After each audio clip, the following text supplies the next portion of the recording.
میرا عقیدہ جو تھا وہ یہ بالکل نہیں تھا کہ مولا کے ممبر پر مولانا کا تذکرہ کیا جائے. کیا بات. بانی مجلس نے مجھے موضوع دیا، میں نے ان سے اسی وقت کہا تھا کہ آپ موضوع دے رہے ہیں، میں ہلکی سی معرفی کر کے گزر جاؤں گا، پڑھنا پڑھوں گا وہی جو مجھے پڑھنا ہے.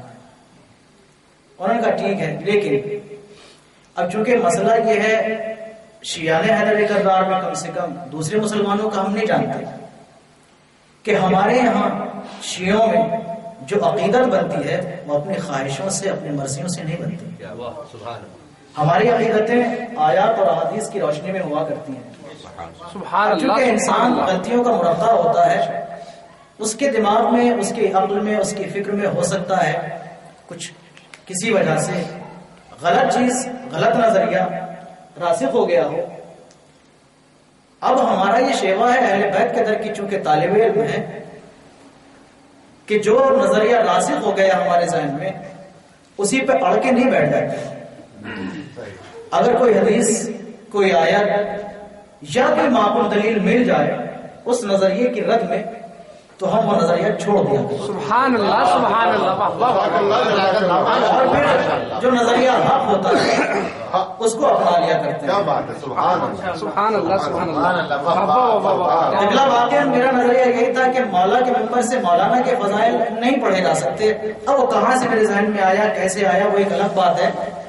لیکن انہی ممبروں کا ایک فیض ہے، انہی ممبروں کی ایک تعلیم ہے. لوگ کہتے ہیں کہ یہاں مجلسوں سے ملتا کیا ہے. آپ کو میں بتاؤں خدا کی قسم، جو میرا یہ نظریہ بدلا ابھی موجود نہیں ہے قبلہ، لیکن وہ میرے اس نظریے کی اصلاح میں جو معاون ثابت ہوئے، میں سارا ثواب ان کے لیے چھوڑ دیتا ہوں. مولانا طاہر صاحب قبلہ کہ انہوں نے ایک مجلس جو یہاں ایام ازاں میں پڑھی، اس میں انہوں نے اوصاف شیعہ بیان کرتے ہوئے ایک حدیث بیان فرمائی تھی چھٹے امام سے. اس میں امام نے جہاں اوصاف شیعہ بیان کیے ہیں وہاں ایک صفت یہ بھی تھی کہ ہمارا شیعہ وہ ہے، ہم اس سے محبت کرتے ہیں. ہمارا شیعہ ہونا یہ ایک اہمیت کا حامل ہے یہ لفظ، مگر امام کا یہ کہنا کہ ہم اس سے محبت کرتے ہیں کہ جو ہماری ولایت رکھنے والوں کی، پوری توجہ سنیے گا، جو ہماری ولایت رکھنے والوں کی مدد سرائی برسر عام کرتا ہے، جہرم کرتا ہے. ہم اس سے محبت کرتے ہیں. ان کی یہ حدیث سنی، میرا نظریہ بدلا. میں نے دوسری اور حدیث بھی دیکھی اور بھی اپنے بزرگان سے میں نے رابطہ کیا، ان سے مراجعہ کیا. میں اس نتیجے پہ پہنچا کہ بہرحال علماء اس لائق ہیں کہ ان کی خدمات کا تذکرہ ممبروں سے کیا جائے. اس لیے کیا جائے کہ ان کی خدمات اپنے حضرات کے لیے نہیں تھی، حب ذات میں ڈوبے ہوئے نہیں تھے، وہ حب الہی میں سرشار ہو کر خدمات انجام دے رہے تھے. لہٰذا ان کے کارناموں کو تذکرے کے طور پر فراموش نہ کیا جائے، یاد رکھا جائے. اور مجھے اسی سلسلے سے جس حدیث شریفہ کو میں نے سرنامہ سخن قرار دیا، وہ حدیث شریفہ میرے اس نظریے کی تائید اور تقویت کے لیے بہت زیادہ معاون ہے. حدیث میں کیا ارشاد ہوا سنیے گا، ترجمہ آپ کی خدمت میں پیش کر رہا ہوں، حالانکہ جسارت ہے لیکن دستور ممبر ہے. اہل اردو کے درمیان مجلس پڑھ رہا ہوں، اس لیے دستور ممبر یہ ہے کہ احادیث کا ترجمہ بھی ہو تاکہ دونوں زبانوں کا حق ادا ہو سکے، دونوں زبانوں میں عبادت ہو سکے. ملاحظہ فرمائیے گا، کائنات کا رسول ارشاد فرما رہا ہے کہ عالم کی فضیلت عابد کے اوپر ایسی ہی ہے جیسی میری فضیلت تم میں سے سب سے کمتر کے اوپر ہے. اب اس سے بڑا امتیاز، اس سے بڑا فاصلہ اور کوئی متصور ہو نہیں سکتا کہ رسول کی منزلت اور ہم میں سے یعنی انسانوں میں سے جو سب سے کم درجے کا ہے اس کی حیثیت میں اور رسول کی منزلت میں جو فرق ہے وہ ایک عالم اور عابد کی فضیلت میں بھی فرق ہے. یہ ٹکڑا یہیں پہ چھوڑیے، اس سے زیادہ بحث نہیں کرنا ہے. بہرحال یہ بھی ایک تفصیل طلب ٹکڑا ہے اس حدیث کا. لیکن آگے چلیے، اس حدیث میں آگے کائنات کے رسول نے ارشاد فرمایا کہ ان اللہ و ملائکتہ و اہل الارض والسماوات حتى النملة في جوہرها والحوت في الماء کہ بے شک اللہ کے فرشتے، بے شک زمین میں رہنے والے، بے شک آسمان میں زندگی گزارنے والے، یہاں تک کہ اپنے بلوں میں چیونٹیاں بھی، یہاں تک کہ پانی کے اندر مچھلیاں بھی کیا کرتی ہیں؟ یہ سب کیا کرتے ہیں؟ یصلون علی معلم الناس الخیر، یہ سب صلوات پڑھتے ہیں، تسبیح کرتے ہیں۔ کس کے لیے صلوات کس پر پڑھتے ہیں؟ اس معلم پر جو لوگوں کا معلم ہے، ٹھیک ہے نا، جو لوگوں کا معلم ہے اس پر صلوات پڑھتے ہیں۔ بات یہ کہ صلوات کے معنی کیا ہے؟ صلوات کے معنی ابو بصیر نے چھٹے امام سے روایت فرمائی اور اس میں صلوات کا تذکرہ ہوا تو امام نے صلوات کے معنی متعدد بتائے، جن میں سے ایک معنی صلوات کے نمو کے ہیں، بڑھوتری کے، اضافے کے ہیں، ایک معنی صلوات کے تذکرے کے بھی ہیں، اور توجہ ہے ذکر کرنے کے۔ اب اس کا ترجمہ کیجئے کہ اللہ، ملائکہ، زمین و آسمان والے، یہاں تک کہ چیونٹیاں بھی اپنے بلوں میں، یہاں تک کہ مچھلیاں بھی پانی کے اندر یصلون کیا کرتی ہیں؟ تذکرہ کرتی ہیں، ذکر کرتی ہیں، منت سرائے کرتی ہیں۔ کس کی منت سرائے کرتی ہیں؟ کس کا تذکرہ کرتی ہیں؟ معلم الناس الخیر، اس کا تذکرہ کرتی ہے کہ جو لوگوں کا معلم ہے۔ لوگوں کا معلم کون ہوگا؟ جو خود عالم ہوگا، سبحان اللہ، جو خود عالم ہوگا وہی معلم ہوگا نا۔ جو خود ہی جہالت کا مالک ہو وہ دوسروں کو تعلیم کیا دے گا؟ اس کا مطلب یہ ہے کہ یہاں معلم سے مراد عالم ہے۔ علماء کا تذکرہ مچھلیاں بھی کرتی ہیں، چیونٹیاں بھی کرتی ہیں، اہل زمین بھی کرتے ہیں، اہل آسمان بھی کرتے ہیں، اللہ بھی کرتا ہے، فرشتے بھی کرتے ہیں، سب علماء کا تذکرہ کرتے ہیں۔ مگر یہاں پر دھوکہ نہ کھایا جائے کہ ہر عالم لائق تذکرہ ہو جائے، اس لائق ہو جائے کہ اس کا تذکرہ کیا جائے۔ نہیں سنیے گا، عالم کون سا؟ اس حدیث میں ایک قید لگائی گئی کہ لوگوں کا وہ معلم لائق تذکرہ ہے کہ جو لوگوں کو خیر کی تعلیم دے۔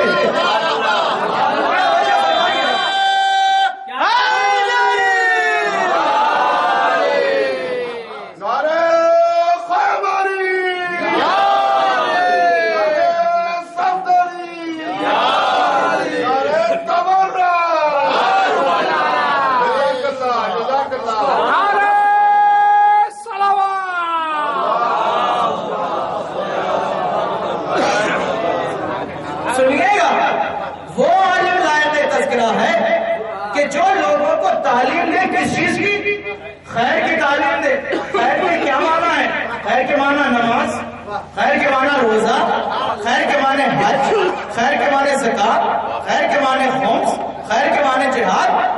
عزیزان محترم، اگر خیر کے معنی نماز ہو، اگر خیر کے معنی روزہ ہو، اگر خیر کے معنی خمس ہو، اگر خیر کے معنی جہاد ہو، تو پھر لائق تذکرہ وہ عالم بھی ہو جائے گا جو لال مسجد میں بیٹھ کے دہشت گردی کرتا ہے۔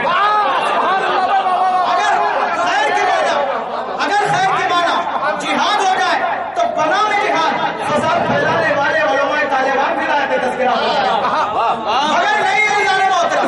خیر کے معنی یہ نہیں ہے، خیر کے معنی آئیے بار بار اس وقت مقام میں چلیے، ان سے پوچھئے کہ خیر کے معنی تو بتاتے جائیے۔ آج کے جد نامدار نے، رسول اسلام نے یہ بیان فرمایا ہے کہ جو لوگوں کو خیر کی تعلیم دے وہ عالم لائق تذکرہ ہے۔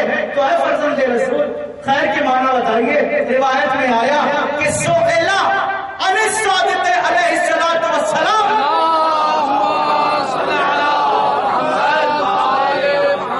عن معنی حی علی خیر العمل، کہ چھٹے امام سے حی علی خیر العمل کے معنی پوچھے گئے تو امام نے پلٹ کے کیا کہا؟ فقال علیہ الصلوۃ والسلام الخیر هو الولایۃ لعلی بن ابی طالب۔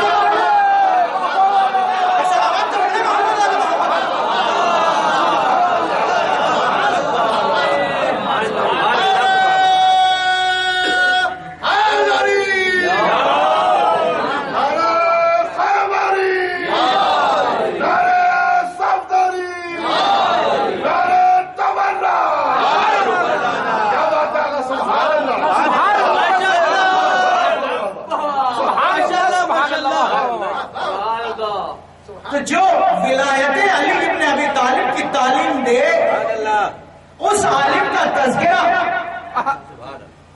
ہونا چاہیے، وہ لائق تذکرہ ہے، اس کا تذکرہ عبادت سے کم نہیں ہے، اور اس کا حق ہے کہ منبر سے اس کا بھی تذکرہ کیا جائے۔ کس عالم کا؟ کہ جو ولایت کی تعلیم دے۔ اچھا، عالم کی فضیلت کے لیے کون سا عالم؟ کہ جو ولایت کا معلم بنے، وہ جو اہل بیت کے حقوق میں منبسط کا باعث بنے، وہ عالم لائق تذکرہ نہیں۔ جو عالم مقصر ہو جائے، فہرست مقصرین میں اس کا نام آ جائے، وہ عالم لائق تذکرہ نہیں ہوا کرتا۔ اور یہ ایک حدیث اور کہ جو اس خمسے کے اشتہار کی پیشانی پر لکھی ہوئی ہے، وہ کیا ہے؟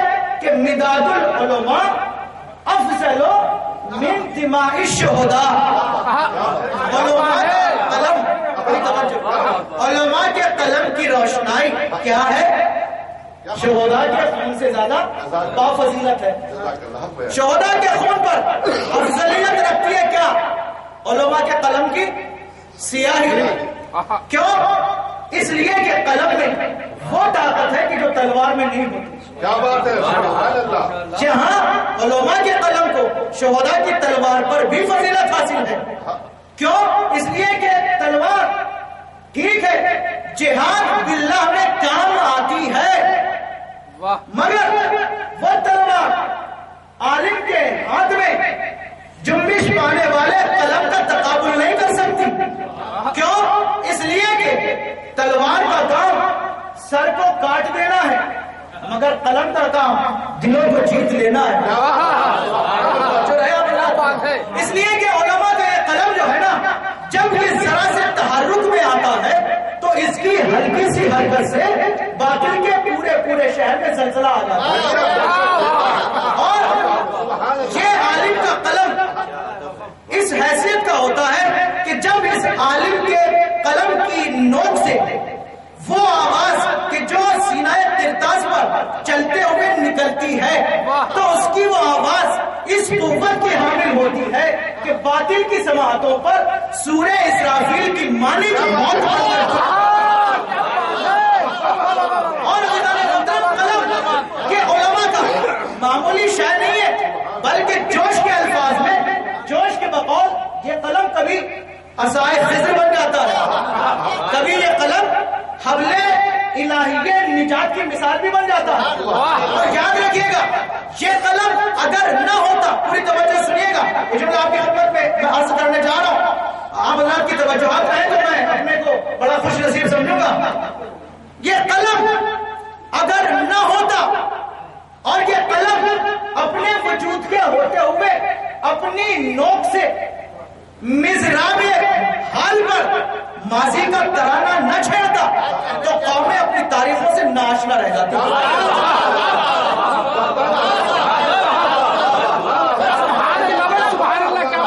جب غریب حیثیت کا حامل ہوتا ہے، معمولی شے کا نام نہیں ہے قلم۔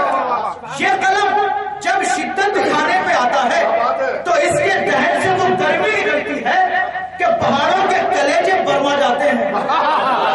اور جب یہ اپنی طاقت اور اپنا فن اور اپنا ہنر دکھانے پہ آ جاتا ہے قلم، تو پھر یہ اپنی طاقت کا مظاہرہ ایسے کرتا ہے کہ ایسا مشاہدہ بارہا دیکھنے میں آیا کہ اس کے دہن پر رکھا ہوا سیاہی کا ایک قطرہ جب گھنگھور گھٹا کی طرح عالم پر چھاتا ہے تو دونوں جہان برسنے پر مجبور ہو جاتے ہیں، روک نہیں سکتے۔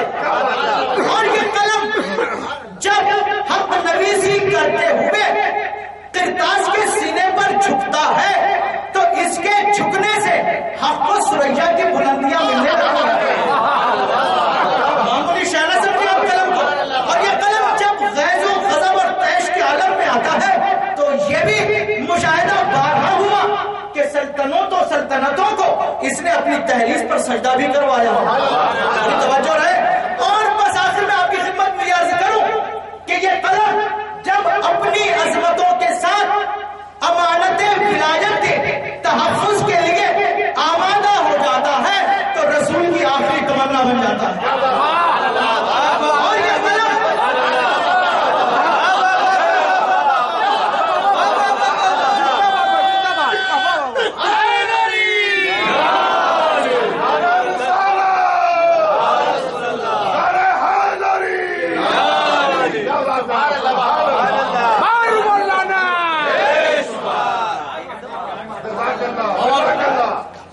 یہ موت کے وقت کی آخری تمنا ہے رسول.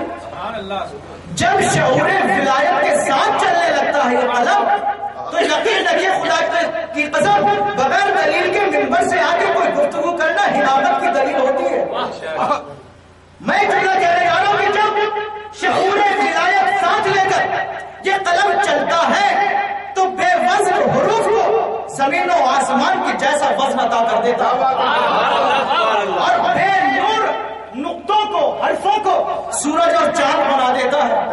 اور اس بات کی وضاحت کے لیے اس کے ثبوت کے لیے بس اتنا کافی ہے کہ یہ قلم ان حروف کو وزن اتنا اس قدر عطا کیسے کرتا ہے. اس کی دلیل کے لیے بس اتنا کافی ہے کہ یہی ہے وہ قلم کہ جس کی آغوش ہی سے کیا ہوتا ہے کونین کو ثقلین کو پوری کائنات کو اپنی وسعتوں میں گم کر لینے والا بسم اللہ کے بے کا نقطہ بھی عطا ہوتا ہے. اگر یہ قلم نہ ہو تو وہ نقطہ بھی وجود میں نہ آئے. تحریری طور پر آپ اس کی جو تعبیرات ہے اور جو اس کا مصداق ہے وہاں نہ جائیے. مصداق مولا کائنات ہے.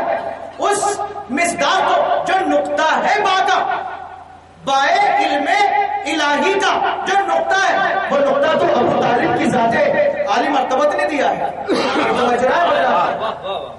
وہ نقطہ بسم اللہ کے بیٹا کون دیتا ہے؟ یہ قلم. اب بتائیے کیا اس نقطے میں زمین و آسمان سے زیادہ وزن نہیں ہے؟ مگر عزیزان محترم قلم کی یہ تعریف سن کر دھوکے میں نہیں ہونا چاہیے. اس لیے کہ قلم میں بھی امتیاز ہوتا ہے. قلم میں بھی فرق ہوتا ہے. ہر قلم اس لائق نہیں ہوتا. ہر قلم اتنا اعتبار نہیں رکھتا کہ اس کی مدح کی جائے اور اس سے نکلنے والی سیاہی شہداء کے خون پر افضلیت پا جائے. نہیں, ہر قلم نہیں ہوتا. اس لیے کہ تاریخ میں ایسے بھی بہت سے قلم ملے کہ جنہوں نے ثقیفہ والوں کے سر پر تاج خلافت کے لیے بھی لکھ دیا. ایسے قلم بھی تاریخ میں ملے کہ مقتول کے ساتھ ساتھ قاتل کو بھی رضی اللہ لکھا. ایسے قلم بھی ملے کہ جنہوں نے امارت کے بھوکوں کو خلیفہ لکھ دیا. ایسے بھی لوگ ملے کہ جنہوں نے ملوکیت کی گندی گودیوں میں پلنے والوں کو امام لکھ دیا.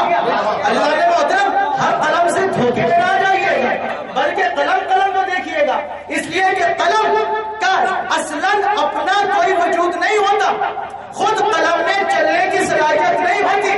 قلم کو انگلیاں چلاتی ہے. انگلیوں کو دیکھتے جائیے گا. معتبر انگلیاں ہیں تو قلم معتبر تحریر لکھے گا. انگلیاں غیر معتبر ہیں تو تحریر غیر معتبر ہوگی. اب ہمیں دیکھنا یہ ہے کہ قلم کس عالم کے ہاتھ میں ہے. قلم محتاج ہے عالم کا. اب جیسا عالم ہوگا ویسا قلم چلے گا. عالم ولایت کے سمندر میں ڈوب کے لکھتا ہے تو ولایت کے قصیدے لکھے گا قلم. اور اگر قلم ولایت سے دور ہے تو پھر دور ہی کی باتیں لکھے گا. جو عقل سے بہت دوری رکھتی ہو ویسی ہی باتیں لکھے گا. اس لیے ضروری ہے کہ وہ علماء جو صاحبان قلم ہیں, جو حاملان قلم ہیں, ان کو دیکھا جائے. ان کو دیکھتے جائیں گے پھر قلم کے اوپر اعتبار کرتے چلے جائیں گے. وہ علماء کون سے ہیں؟ وہ علماء وہی ہیں جو ولایت کے سائے میں پروان چڑھتے ہیں, جو ولایت کے مکتب میں تعلیم پاتے ہیں. وضاحت کروں, یہ علماء وہ علماء ہیں کہ جو بدعقیدگی کی خشک وادی کے اندر آبشار ولایت بہانے والے ہوتے ہیں. کون سے علماء؟ پوری توجہ سے سنیے گا.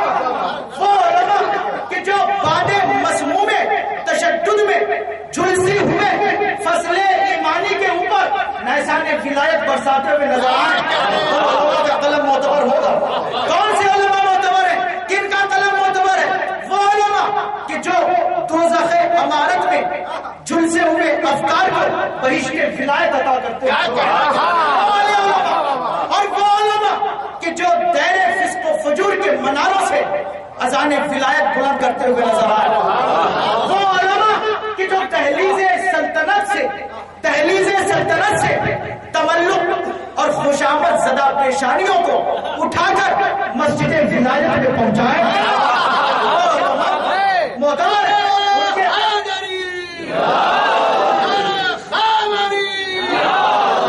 ان کے قلم معتبر ہے، اور وہ علماء کہ جو آمریت کے ہر راستوں میں لڑکھڑاتی ہوئی رفتار انسانیت کو خرام ولایت عطا کرتے ہیں، وہ علماء معتبر ہوتے ہیں۔ اور عزیزان محترم سنیے، وہ علماء کہ جو خوف شہنشاہیت کے عہد گنگ زبانی میں نقابت ولایت کے امیر بن جائیں، وہ علماء معتبر ہوتے ہیں۔ اس کے علاوہ کوئی اور عالم معتبر نہیں ہوتا۔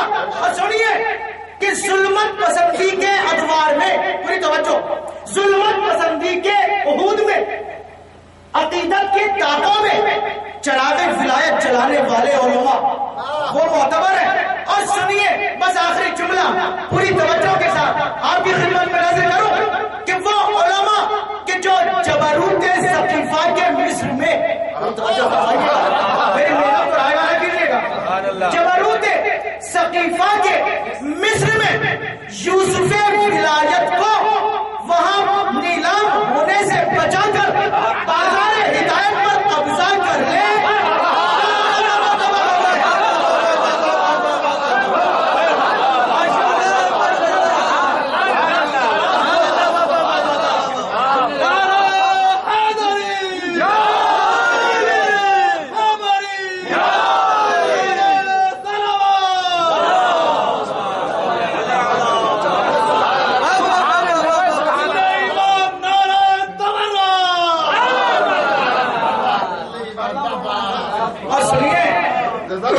یہ میں نے اتنی جو تمہیدی گفتگو آپ کی خدمت میں کی، ایک ایسے ہی معتبر مستند اور معتمد عالم دین کی کچھ ہلکے سے فضائل ہیں، ان پر روشنی ڈالنے کے لیے میں نے یہ اتنی گفتگو کی ہے، چونکہ جس عالم دین کو آج کے موضوع کے طور پر منتخب کیا گیا ہے وہ عالم دین جہاد بالقلم کے عنوان سے زیادہ پہچانے جاتے ہیں۔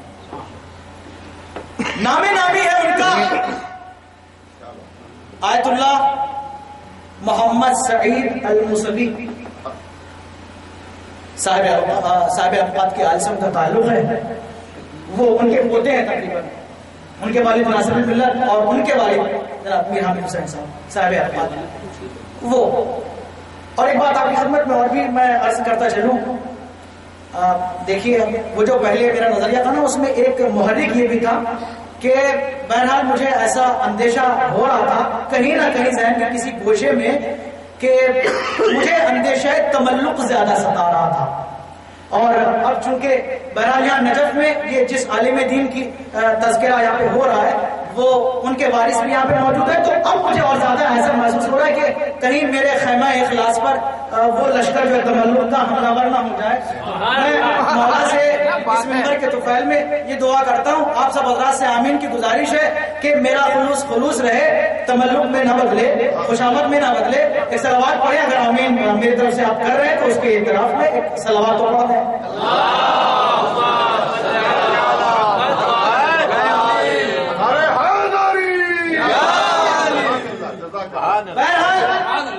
بات یہ ہے عزیزان محترم، لیکن چونکہ یہ علماء ہیں ہی اس لائق کہ ان کے تذکرے کیے جائے، ان کے تذکرے سے غافل نہ ہوا جائے، اس لیے کہ ان کی خدمات بہت بڑی ہے۔ اور میں نے ابھی آپ کی خدمت میں عرض کیا کہ عالم وہ عالم کہ جو ولایت کے مکتب میں تعلیم پاتا ہو، اس کے ہاتھ میں آنے کے بعد جب قلم چلے گا تو اس کی سیاہی شہداء کے خون سے افضلیت پائے گی، ورنہ افضلیت نہیں پا سکتی۔ کہاں شہداء کا خون اور ورنہ کہاں قلم کی روشنائی اور سیاہی۔ یہ اور علماء کا مرتبہ ہے، ان کی منزلت ہے۔ اور یہ علامہ آیت اللہ محمد سعید الموسوی سعید الملت، یہ بھی اسی طرح کے ایک عالم ہیں، اسی فہرست کے عالم ہیں کہ جنہوں نے سایہ ولایت میں پرورش پائی ہے، اور سایہ ولایت میں پرورش پا کر ان کے قلم میں کیا تاثیر پیدا ہوئی ان کی تصنیفات سے بالکل واضح ہو جاتا ہے۔ اس لیے کہ جب ہم ان کی تصنیفات کو دیکھتے ہیں تو ہمیں بالکل واضح ہمارے لیے ہو جاتا ہے اور معلوم ہو جاتا ہے کہ ان کے قلم نے بہت بڑے کارنامے انجام دیے، ان کے قلم نے۔ اب میں کیا بتاؤں آپ کی خدمت خدا کی قسم اب میرے پاس لفظیں نہیں ہے کہ میں ان کے قلم کی تعریف کر سکوں سید الملت صاحب کے. بس جیسا بھی بیان کر پا رہا ہوں آپ اس کو اپنے بارگاہ سماعت میں جگہ دیتے رہیے. ذرا سا میرے اوپر مہربانی بھی ہوگی. ان کا قلم اتنا معتبر ہے کہ ان کا قلم جب چلا تو ان کے قلم نے منکرین عصمت آل پیغمبر کی نسلی نجاستوں کے پردوں کو آیت التطہیر کی مقراض میں رکھ کے قطر کے رکھ دیا.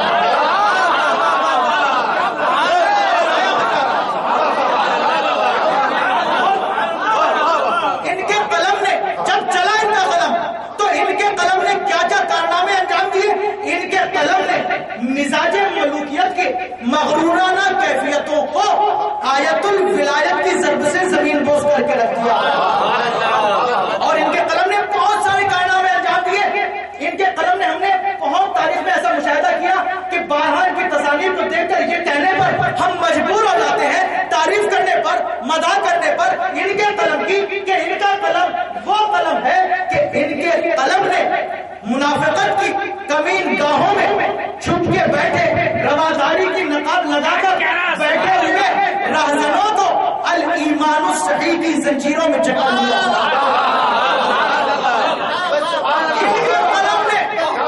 ان کے قلم نے نبوت کے متعلق امی ہونے کا نظریہ رکھنے والے چہرے کو معراج البلاغت کے تماچے سے ٹیڑھا کر کے ابو جہل کے پہلو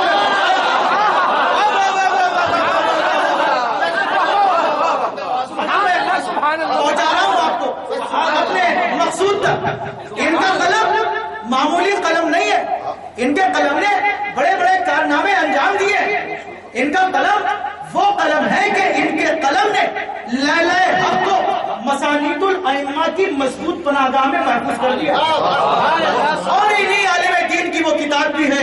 ان کے قلم سے وہ جواہر پارے بھی وجود میں آئے کہ جس تصنیف کو ان کی آج کے موضوع سے منسلک اور مربوط کر کے رکھا گیا ہے. نام ہے اس کا کیا؟